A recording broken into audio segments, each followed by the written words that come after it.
Hello, English 1301 peeps. This is Dr. E, and I'm here with your weekly instructional video. I apologize for how late this is coming. Thank you for your patience. It's it's been one of those weeks in terms of traveling, not having access to internet, and then not feeling well at all after traveling and still working on that. But hope y'all are doing well. I do want to kind of offer the reminder that we are really getting into the fast-paced part of our semester. So you'll note that we're not that far away from our Thanksgiving break, and then very quickly after we return from that holiday, where the college closes down, it'll be finals, right? So it creeps up on us, and so some of the work this week that we're trying to do is plan for that and get some of our thinking and planning out of the way for our multimedia project, which is our big project to end the semester. So let me go ahead and jump to our week 12 module. So we do have an article to read this week by Stedman, which is really useful because it is where he as an author is identifying the ways that we can misuse MLA in research. It's so easy, right? MLA is so intensive. It's very picky. And when we're working to include research to support our ideas, there are some pitfalls, right? There are some habits that some of us may have. We all have writing habits, right? Some of them good, some of them not so good. So Stedman really works to woo, y'all, hang in there with me, okay? Stedman works to identify the ways that we may be misusing sources or using sources in ways that are confusing to our audience, right? So it's a very helpful article. Please take your time with it.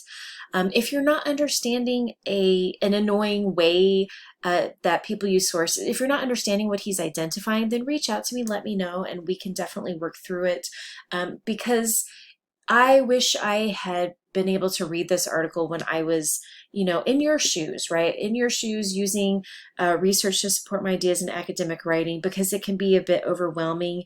And he kind of gives you not only the perspective of you as the author, but also the perspective of somebody who's reading that work, right? So your audience, so your colleagues, me, that kind of thing.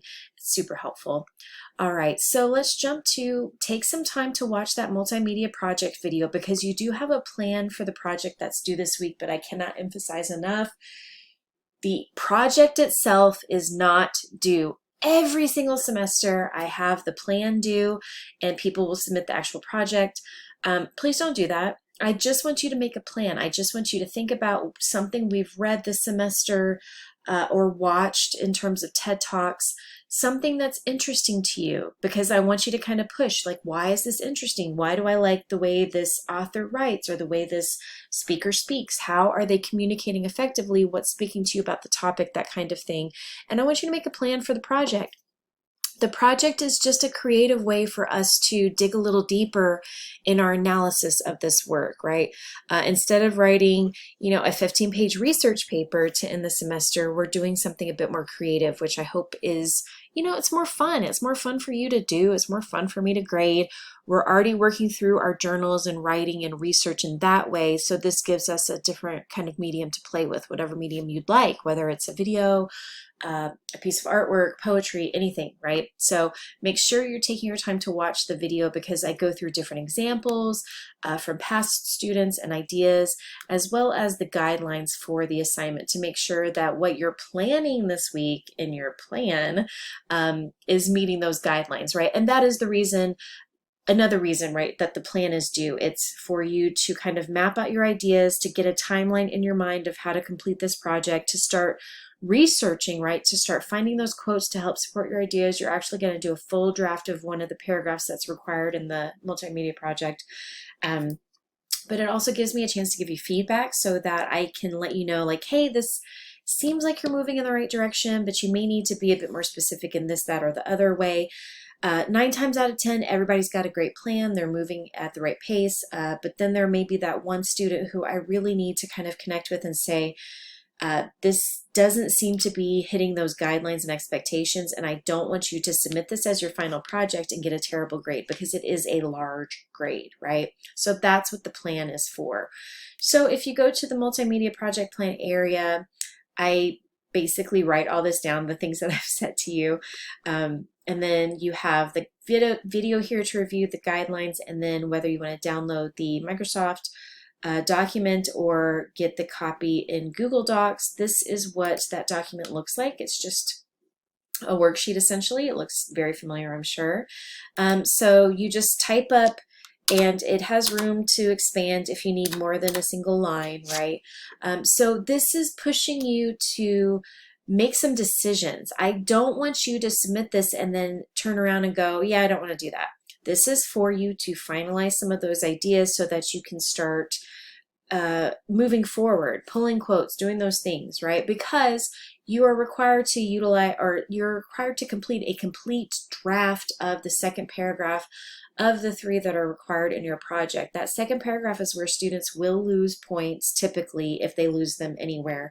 And it's because it's a research-based paragraph. It's required that you have quotes to support your ideas, that it is a very detailed paragraph, so that when any of us look at your project, say you created a painting related to Ron Finley's TED Talk, this paragraph is where we will be able to see those connections in the choices that you've made for the piece of art.